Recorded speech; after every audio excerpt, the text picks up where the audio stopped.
Hey, cuando te llegó la song The Devil's Inside, how was that day? Well, you Describe looking? that shit. I got the files. Look. Hold on. I'll bring the file. I think they're in here somewhere, but I don't know. And these are just some. I got them scattered somewhere. I want to say, look. Is that it? No, this ain't it. But these are the folders you used to send me, anyways. Yeah. The disc, they're somewhere right here. Fool. Who sings that song? The Devil's Inside. Fuck, that's a good one. But the good thing is we got the internet. You can put the Devil's Inside because I think that was the title of it too. Oh, and you know what's ironic is that people that know or see me, I was right there. From the best of my knowledge, to the best of my knowledge, I was right there and I was listening to your shit. I was listening to brainstorming, and it would be me by myself. And I had a stack of records that were laying against the wall right there, right next to me at an arm's reach. And I remember going through them, and I had my turntable because, I mean, the internet was around, but it's not like it is right now. So I started playing, and then and I started hearing it, and then it just happened. It just It just happened. That feeling you get when you hear a dope song, when you know it's a hit. I didn't know, but I just knew that it was.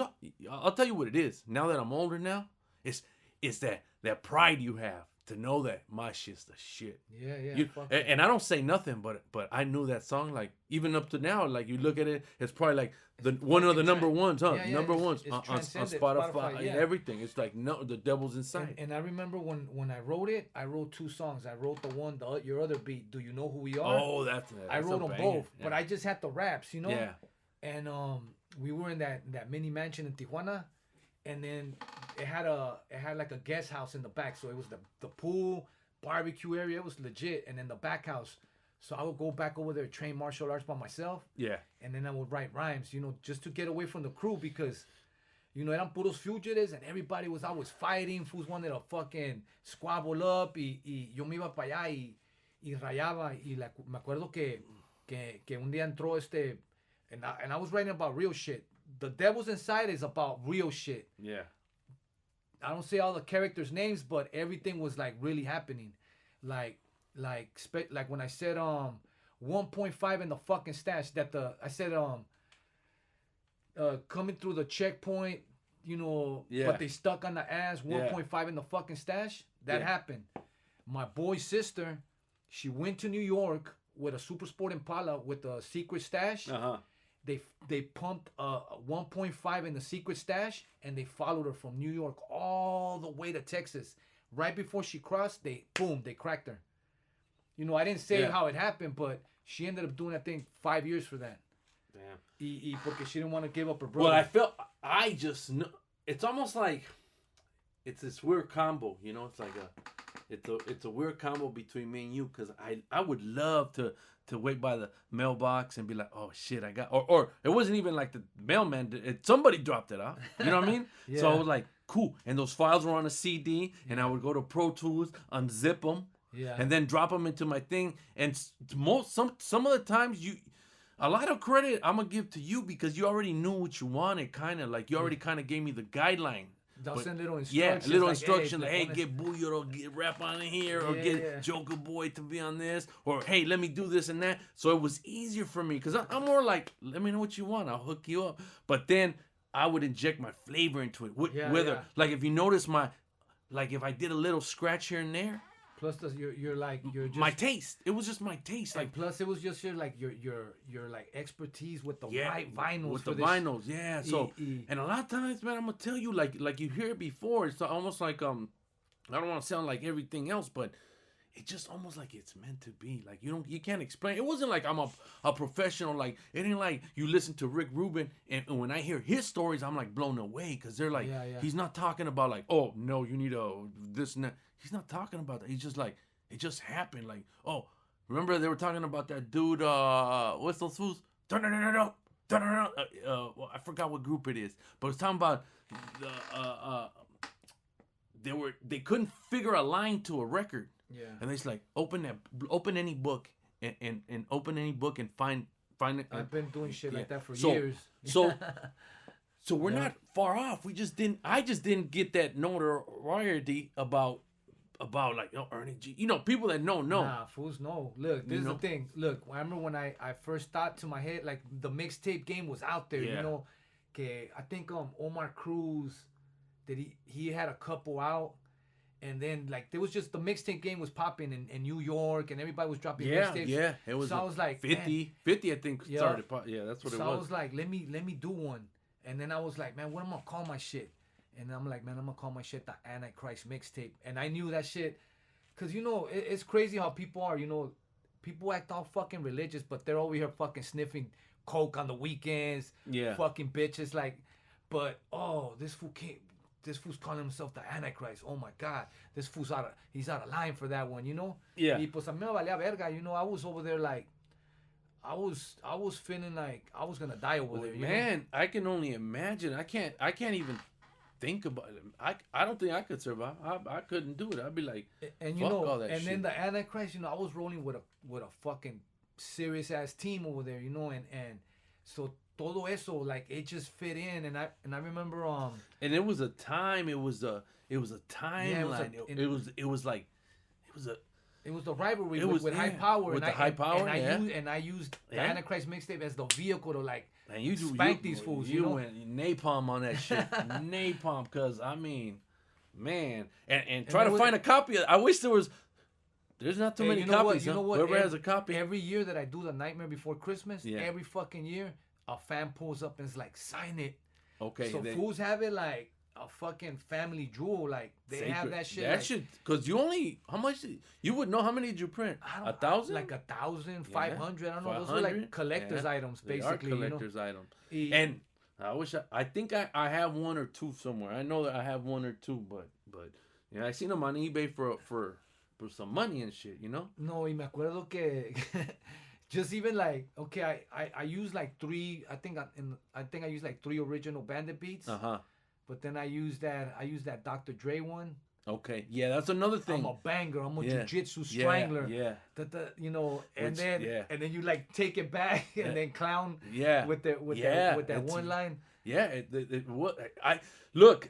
I didn't know how to use it. It was so fun. Dog. I don't think, you know, remember, if you don't know, but I think back then I was using Nuendo. Nuendo was a crack version. Yeah. That's the only reason. And we had a PC, and I didn't understand what I know now, but, you know, it's probably for the best. Because if I know, I wouldn't have done what I did back then. Like, I didn't know the timing of it, how to put it on sync. It was just, I had to spend a lot of hours, like, literally moving shit around. Yeah. Like, it wasn't on beat. Like, my samples weren't, and some of them, if you listen to them, they're not perfect. Nah. But that's what makes it beautiful, I think. It also makes that it was raw. And then, you know, like, it's crazy because, like, I don't know. I'm an emotional motherfucker. Now, like, I listened to the Antichrist. Like, I was hearing it last time, right? I'm hearing it, and I'm just like, damn. Even though it was a hard-ass time in my life, it was a fucking beautiful moment. It was just like I know what you mean. It was like, and I didn't know what was going on over here. You remember, I'll call with the fucking burner chirps and weird-ass numbers. And what I remember would be like it wouldn't last no more than what's the quota on how long to talk on a burner. Like, it would be like maybe a minute, and then I know that it was gonna cut off, and that was it. Yeah, because you were like, fuck that. You would just cut it off and be like, oh, and I'd be like, okay, he got to shake the spot. He don't want to be located. And I would do shit like a veces I'll have like that like a boost or a burner or whatever, right?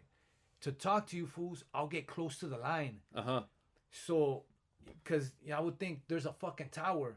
There's probably like 1,000 cars crossing the line, and probably like 300 coming in, and then plus all the people in the city. The tower's picking up everything. Fucking thousands of phones in one shot. Or even if they pinpoint at you, there's billions of people around there. And you know what? Sometimes I'll talk to you, and right after I was done, I'll snap the chip and throw the phone away in the TJ River, because the TJ River was right there. I'll throw that shit up in there, and then, but. That was paranoia right there. Yeah. So te digo que le marcaba, like, now when I talk to Prime, and I ask him about the Antichrist mixtape, right? Mm-hmm.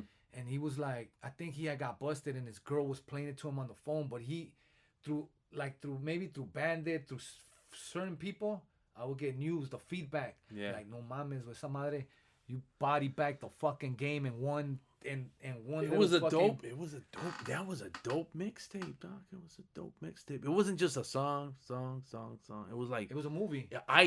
That's what made me. I was like a producer, but I was like, and look, people that know me, you don't get nothing from me. You don't get no kind of like. I don't raise my eyebrow or nothing. You don't get no remarks. Yeah. Like, but doesn't mean I don't like this shit. Yeah. If I'm working with you, I like this shit. But your shit, literally, I would pay attention and be like, boom. Because if you notice the detail on some shit, you said, I rewind the music, I play that, and then I would think like the songs, the songs that I would play, little snippets on there, to me, I made them custom made for the streets. It's for your shit. When you slid that stylistics, Payback's a dog. Yeah, nobody's heard that. Like that's like some secret shit right there. Yeah, nobody knew what that was, and it was like, that shit's a dope. Yeah, it fit perfect. That's exactly what I mean. Like the stylistic Paybacks. Yeah, that one. Like and after you would rap, it would be like, that alone right there would almost be like, damn, you. If somebody understood what was going on, they would be like, damn. No, and you know what? Like, and I think that shit captured like a dark ass, because it was dark. It was. It was like. I followed that script because I knew what you were trying to do, and I was like, it just, man, I remember being in that picture. Okay, you know the picture that I have the fucking Nina. Yeah. Blocking my face. I remember where I took that picture. Okay, we used to have this apartment. We would never, like my whole crew would never take nobody to their house. But we had an apartment where we all hang out. We had this apartment rented out. Yeah. And we would be in there playing PlayStation, watching movies, party, like if anybody from the US would come see us, we would never take them to the house. Because in case they had tail, fuck it, take them there. Okay. And then we have someone take them there and then we make sure nobody was watching them. Yeah. And all this shit would happen, right? And I remember when I took that picture and then I sent the picture and I'm like, usa esta madre, güey. Like, según yo, I'm covering my face, but everybody knew who the fuck I was, you know? And, okay, so that was that. Then after that shit was lit. So then I start getting more beats, you know?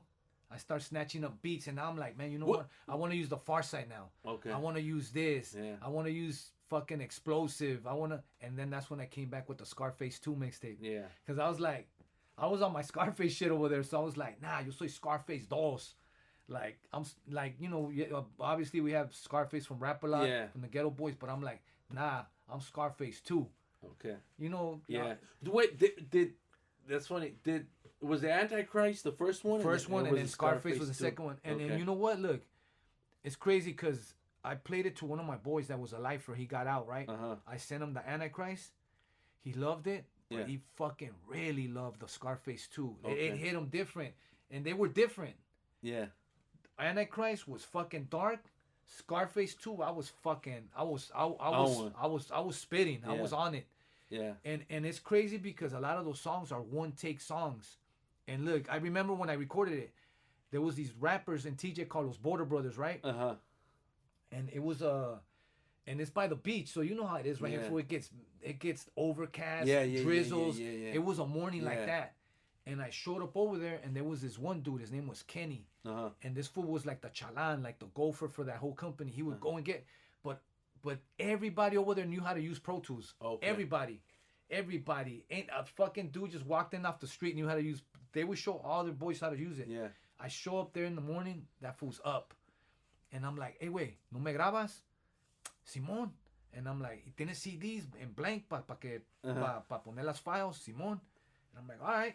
And like, no te preocupes, güey. Yo me lo viento en chinga ahorita, güey. Boom. I did that Nas beat. When, G-Revs. And then that's another thing, fool. I was the first one to put a fucking corrido inside of a fucking mixtape. When I dropped that Los Tucanes, La Pista Secreta. Yeah. I knew that shit fucked the whole game up. It changed shit right there. Yeah. And I was already, that's me being Mexican, like I was over there in Los Tucanes y La Baja, and and when you did that one, the Scarface, like I did that what was it, Triumph, that Wu-Tang beat? Yeah. Then I did that fucking Nas one mic. Yeah.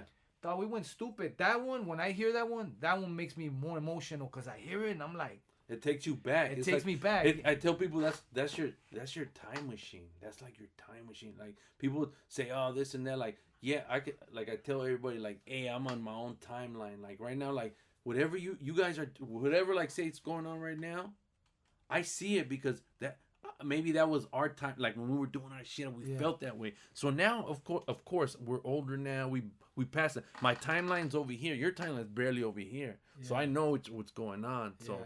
So, but it was because that shit. But it was more like almost like a body of work, dog. It wasn't just rap. You weren't just rapping. It was just like it all made sense. Like And then what was beautiful is because you weren't around. You were like a ghost. You were mystique. You were like where's this guy? How's this happening? Why is he? You know what I mean? Like and it's dope. Yeah, and it's dope. And so it gave it like much more power. Like to me, it was more like people would ask me, hey, so what's up with him? I don't know. I just get these CDs and I import them to Pro Tools, but I don't know how they show up on my door, but I don't know how. I'm not here. I'm at work or something. Fucking you know what I mean? written instructions. Yeah, written instructions, and that's that. So, which was better for me. So if they ever came in here like, hey man, I don't know. They show up and I'm just artistically, I'm doing what I need to do right here. Yeah. And that was it, man. And I remember like on we had that one the All Star song. I think it was a Dre beat where we had a Joker Boy. Oh yeah. Fucking the whole squad right here, the high caliber squad. The high caliber squad was on point. And the crazy thing is, I would hear that song and it would make me laugh because it was so dope, but it was so funny. Like everything everybody was saying and what was dope was that, Joker Boy, aka Young Chapo, he was on his new shit, but they were hating, and look at him now. Look what they're doing now. Yeah. He was trapped out already. He was already trapped out, and not only that, I only fucked with like people that were like for reals. With the business. Say what happened to him. That boy was dope dealers, fugitives, killers, all kinds of shit. So it's just I kind of like that. I won't say I like, but I kind of like that the way it did, like how I stayed underground. I didn't really bubble because. But you know what? It did more damage than we know. No. Than I think they were looking at us. It didn't go up, but in the bottom, yeah. They were. Oh, you mean the fucking the government? Well, no. I'm talking about the whole fans, the scene. You know. Man, you know what? Like it's crazy because I get messages where they're like, they're attached to those songs. Well, yeah, they're I think fucking attached. It becomes their what is that saying they say about that was the music to my life and shit sometimes. And that's the thing que I'm not hating on the rappers that right now. Yeah. But like these are hood classics. Yeah. Rappers, they're dope right now. There's dope ass rappers, but are those songs gonna be hood classics? The only time will tell, but most likely we already know what's gonna happen. What happens is that we've been around for a while. For a long ass time. So you got to give that, like, look, the 64 Impala, the old 60, all those fucking 59s, they weren't popular. They became popular almost like now. Now everybody, I mean, they were popular, but you know what I'm saying? You become popular because time, and that's no longer available. So now that becomes like shit. Yeah. So that's what we are. I feel that's what we are. Nobody's ever gonna do this again. We shot that shit. Like on another level. Like it was more than just like. No, and this is the thing. Like I said on the Criminal podcast, we had LA. Yeah. We had the gangs of LA. All eyes on us. Like the gangs of LA were like tapped. Like, oh shit, this is it. Look at this, and I don't know. I think like when I hear it, it puts a smile on my face. La neta, I get emotional, like damn. But then it makes you smile, like this is a fucking masterpiece. Yeah. Who could say they have a fucking masterpiece? It's hard. It is a masterpiece, because I'm telling you, it is a masterpiece. And it was hood as fuck, Yeah. I caught it in a bittersweet. I missed that because I wish, like, damn, I like that how you would just send me bodies of work, and you gave me the range to do whatever the fuck I wanted, Nah, so I already knew. Yeah, I already knew, like, the fucking G's gonna just fucking lace it, and honestly, we have the same background. So we're vinyl heads and shit. What was the first song we recorded? Was it Killer from the West? Killer from the West. Do you remember that night? Yeah, I remember.